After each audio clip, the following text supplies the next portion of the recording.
So coming up today, we're going to talk about what do you do when you're faced by serious crisis situations, when things are really tough. And what is this transparent leadership thing, and why should you actually give a hoot? And I'm here with my great friend, Dr. Frank Hagenow. Hey, Frank. Hi, Evan. How are you doing? Great.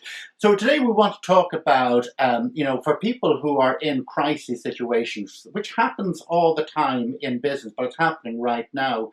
We can be very tempted to try and sugarcoat things to make things sound a little bit better. But you have some great ideas about why transparent leadership is an important idea and it has a human effect that really, really counts. So what is this transparent leadership thing, Frank?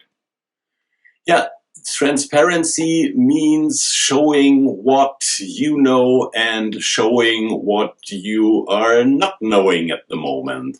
So people will trust you more than they will as you would sugarcoat the situation. No, I think you're 100% right. We had a lovely, for instance, in recent times here in Ireland, we have a Prime Minister, a fellow called Leo Varadkar. And talk about a fellow who wasn't trusted just 3 months ago because we had an election where they got trounced. I think it was like 20% of people said, oh, yes, you should be Prime Minister now.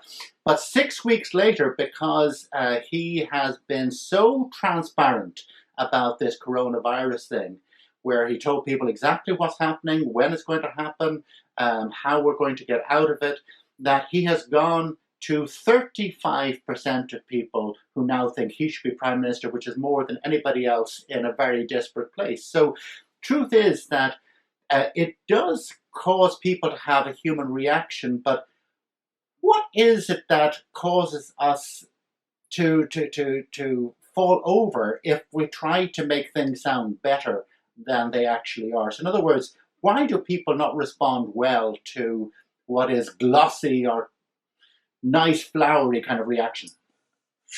I think there are two aspects. The one aspect is, of course, we'd like things turn out better, and we like to get over a crisis as soon as possible, of course.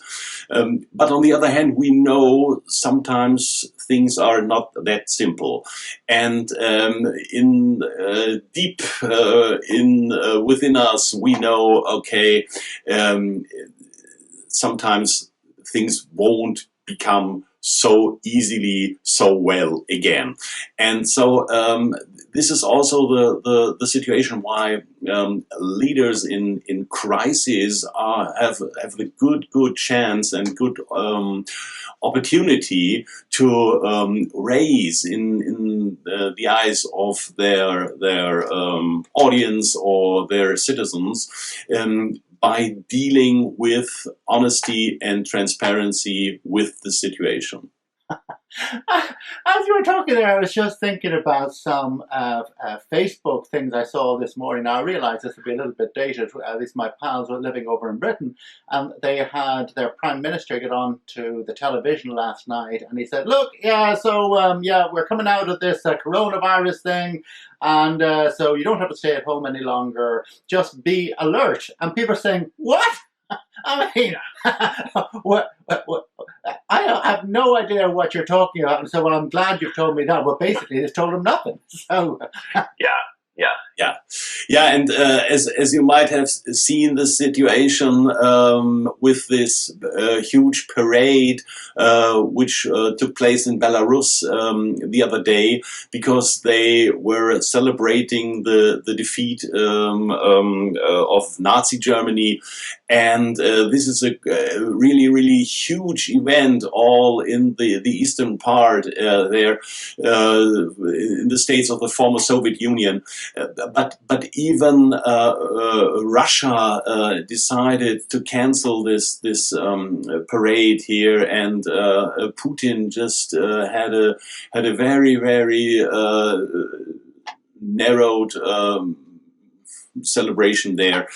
And in Belarus, they had this whole huge parade because the leader, Alexander Lukashenko, he decided, no, we are going to celebrate our victory anyway. And there was no social distancing whatsoever. And we will see what is going to happen from that. Oh no. So what are the human effects of a transparent leadership? So now if you think about how people respond to a leader who is not trying to make things sound better or brighter, but giving people better information. I think in the eyes of people, he is more trustworthy because he's not telling any white lies or any nice stories I'd like to have, and he's not getting into this temptation of wishful thinking and we'd like to have the things better now. But staying to the facts, and sometimes leading means you have to tell uncomfortable truths, and unpopular decisions had to be made. Yeah. Absolutely. I was just thinking, you and I were talking earlier on about, if you're trying to operate where you don't have good information, that it can be very challenging.